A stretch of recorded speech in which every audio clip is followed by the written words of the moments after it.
గ్రామంలో వార్డు మెంబరో సర్పంచో కావాలంటే లక్షలు కావాలి. అలాంటిది సిద్దిపేట మోడల్ అలియాస్ వెంకటేష్ అనే యువకుడు స్వతంత్ర అభ్యర్థిగా మెదక్ లోక్సభకు పోటీ చేస్తున్నాడు. చేతిలో చిల్లి గవ్వ కూడా లేదు. నామినేషన్ వేయడానికి తెలిసిన వాళ్ళ సహాయంతో డబ్బులు సమకూర్చుకొని నామినేషన్ వేశాడు. ఆ యువకుడు ఇండిపెండెంట్గా ఎందుకు పోటీ చేస్తున్నాడు? అతని ప్రచారం ఎలా జరుగుతుంది? అసలు ఎందుకు ఈ ఆలోచన వచ్చిందో అనే అంశంపై వెంకటేష్తో మా సిద్దిపేట ప్రతినిధి రాజబాబు ఫేస్ టు ఫేస్. ఇప్పుడున్న రోజులలో ఎన్నికలు ఏవైనా సరే డబ్బు ఉంటేనే ఎన్నికలు అంటేనే డబ్బులు లేనిది కనీసం ఒక వార్డు మెంబర్గా పోటీ చేయాలంటే కొన్ని వేల రూపాయలు, దాదాపు ₹1,00,000 వరకు చిన్న వార్డు మెంబర్కు ఖర్చు అవుతుంది. అలాంటిది మెదక్ ఇండిపెండెంట్ అభ్యర్థిగా సిద్దిపేట మోడల్ అనే ఒక యువకుడు స్వతంత్ర అభ్యర్థిగా పోటీలో నిలిచిండు. అసలు ఈ ఇండిపెండెంట్ అభ్యర్థిగా ఆయన ఎందుకు పోటీ చేయాలనుకుంటుండు, మనతో పాటు ఉన్నాడు, అతన్ని అడిగి తెలుసుకునే ప్రయత్నం చేద్దాం. అన్న చెప్పండి, మీరు ఇండిపెండెంట్ అభ్యర్థిగా మెదక్ పార్లమెంటు సభ్యునిగా మీరు ఇండిపెండెంట్గా నిలబడుతారు. ఎందుకోసం అసలు ఎందుకు ఈ ఆలోచన మీకు ఎందుకు వచ్చింది?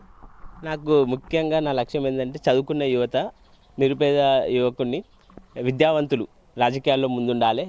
సమాజంలో మార్పు కొరకు, రాజకీయాల్లో మార్పు కొరకు యువత ముందుకు రావాలి, ముందడిగేయాలి అని నేను ముందడిగేసిన. నా అంతిమ లక్ష్యం ఏంటంటే మెదక్ పార్లమెంట్లో ఉన్న అన్ని సెగ్మెంట్లను అభివృద్ధి చెందించడానికి. మళ్ళీ ఇంకోటి ఏంటంటే సహజంగా గెలిచినాక కూడా అపాయింట్మెంట్ గురించి తిరగాల్సిన పని అవసరం లేదు. ఎల్లప్పుడూ నేను 24/7 ప్రజల మధ్యనే ఉంటా. ఎల్లప్పుడూ మీకు సేవ చేస్తా, అభివృద్ధి కొరకై పాటుపడతా. ఇప్పుడు ఎలక్షన్లు దగ్గరకు వస్తున్నాయి, ఇంకో 4-5 రోజులు అయితే ఎలక్షన్. మీరు మెదక్ పార్లమెంట్లో 7 నియోజకవర్గాలు ఉన్నాయి. 7 నియోజకవర్గాలలో మీరు ఇంకా ప్రచారమే పూర్తి స్థాయిలో ప్రారంభం చేయనట్టున్నది. ఎట్లా ప్రచారం చేస్తారు? మీకు డబ్బులే లేవు. కనీసం నామినేషన్ వేయడానికి కావాల్సిన డబ్బులు కూడా మీ దగ్గర లేవు. మరి ఎట్లా నామినేషన్ ఎట్లా వేసారు? ఇప్పుడు ఎన్నికల ప్రచారంలో ఎట్లా పోతారు?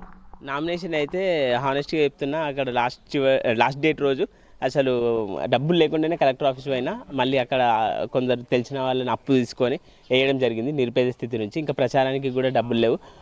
యూట్యూబ్, ఇన్స్టాగ్రామ్, సోషల్ మీడియానే నాకున్న ఒక సాధనం. అందులో కూడా ఫోన్పే నెంబర్ పెడితే ఎవరు కూడా కాంట్రిబ్యూషన్ ఏం చేయలేరు. జీరో బడ్జెట్ పాలిటిక్స్ లాగా నిరుపేద యువత, డబ్బులు లేకున్నా విద్యావంతులు, తెలివితేటలు, దేశానికి మేలు చేసి మన మెదక్ పార్లమెంట్కు సేవ చేయాలన్న దృఢమైన సంకల్పం నాకుంది. అందుకని ముందడిగేసిందన్న.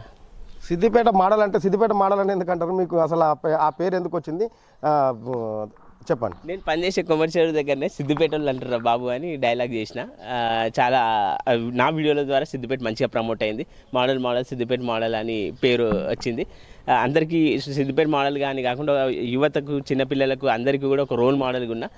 అందుకనే ఇన్స్పిరేషనల్గా ఏం చేసేవారు మీరు? కొమర్షియల్ దగ్గర వాచ్మెన్ టికెట్లు ఇవ్వడం, వాచ్మెన్ లాగా చేద్దాను.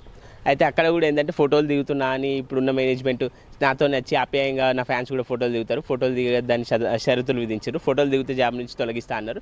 మీరు తొలగించడం కంటే నేనే తప్పుకొని నాలాంటి నిరుపేద యువతకు కూడా నేను మేలు చేయాలి అన్న దృఢమైన సంకల్పంతో ఇండిపెండెంట్ ఎంపీగా నామినేషన్ వేయడం జరిగింది. మీరందరూ కూడా నాకు వీడియో చూసి బాగా చేస్తున్నాం అని లైక్లు కొట్టే వాళ్ళు కూడా అందరూ ఓటు రూపంలో మీరు నాకు ఓట్లు వేయండి. ఎందుకంటే మెదక్ పార్లమెంట్లో నా గొంతు వినిపిస్తా, మీ పక్షాన్ని నిలబడతా. మీరు ఎంతవరకు చదువుకున్నారు? ఈ మధ్య మీరు సివిల్స్ కూడా ప్రిపేర్ అవుతారని తెలిసింది. కోచింగ్ తీసుకుంటారా? ఎట్లా ముందుకెళ్తారు? అవునన్న, పీజీ ఎంఏ ఇంగ్లీష్ కంప్లీటెడ్ అయింది. సివిల్ సర్వీసెస్ యూపీఎస్సీ ప్రిపేర్ అయినా. బంజారాస్ ఎస్సీ స్టడీ సర్కిల్ కూడా. తర్వాత బాలలత మేడం మా గురువు CSB IAS అకాడమీలో మేడం నాకు ఆదర్శం. సివిల్స్ కూడా ప్రిపేర్ అయినా. ఇంకా కొన్ని ఆర్థిక పరిస్థితుల వల్ల పని చేసుకుంటా ఇంట్లోకి చేదోడు వాదోడుగా ఉంటూ ప్రిపేర్ అవుతున్నా. ఎందుకంటే కారణాలు చెప్పారు, సక్సెస్ అయ్యే వాళ్ళని అంటారు. కాబట్టి ఎటువంటి ప్రతికూల పరిస్థితులనైనా ఎదుర్కొంటూ చదువులో కూడా అటు ప్రిపేర్ అవుతూ ఇటు నామినేషన్ ప్రజాసేవకై ముందడిగేసిందన్న. మెదక్ పార్లమెంట్ అభ్యర్థి మీరు గెలుస్తారనుకుంటారా? గెలుస్తా అన్న నమ్మకం అయితే ఉందన్న. ఎందుకంటే గెలిస్తే అదే మెదక్ పార్లమెంట్లో ఉన్న ఈ 7 సెగ్మెంట్స్లో కూడా పరిస్థితులను పూర్తి స్థాయిలో తెలుసుకొని అభివృద్ధికి ఇన్ఫ్రాస్ట్రక్చర్ కానీ, ఇండస్ట్రియల్ డెవలప్మెంట్ చేసినా కానీ యువతకు ఉపాధి అవకాశాలు ఉంటాయి. ఇంకా డెవలప్మెంట్ రోడ్స్ అయినా కానీ, నాణ్యమైన వైద్యం, నాణ్యమైన విద్య అన్నీ కూడా నాకు వచ్చే పార్లమెంట్ ఫండ్స్ ఏవైతే వస్తాయో అవన్నింటినీ కూడా జవాబుదారితనం మరియు పారదర్శకంగా పనిచేస్తా, మీ అభివృద్ధికై పాటుపడతా. మెదక్ ప్రజలకు ఏం చెప్తున్నారు? ఓటర్లకు హెల్మెట్ గుర్తు, సీరియల్ నెంబర్ 43, హెల్మెట్ గుర్తు కోటేయండి. మీ ప్రయాణంలో హెల్మెట్ ఏ విధంగా అయితే రక్షణగా ఉంటుందో ఈ 5 ఏళ్ళు కూడా నేను మీకు రక్షణగా ఉంటా. 5 ఏళ్ల తర్వాత నా ముఖం చూపెట్టే రకం కాదు నేను.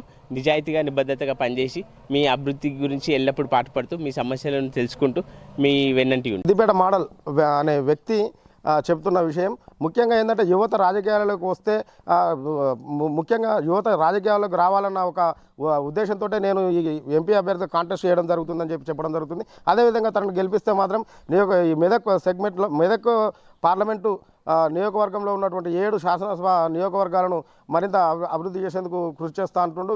ముఖ్యంగా విద్య, వైద్యం ఇవి పేదలకు అందే విధంగా కృషి చేస్తా అని చెప్పడం జరుగుతుంది. కెమెరా పర్సన్ నరేష్తో రాయబాబు, S6 న్యూస్, సిద్దిపేట.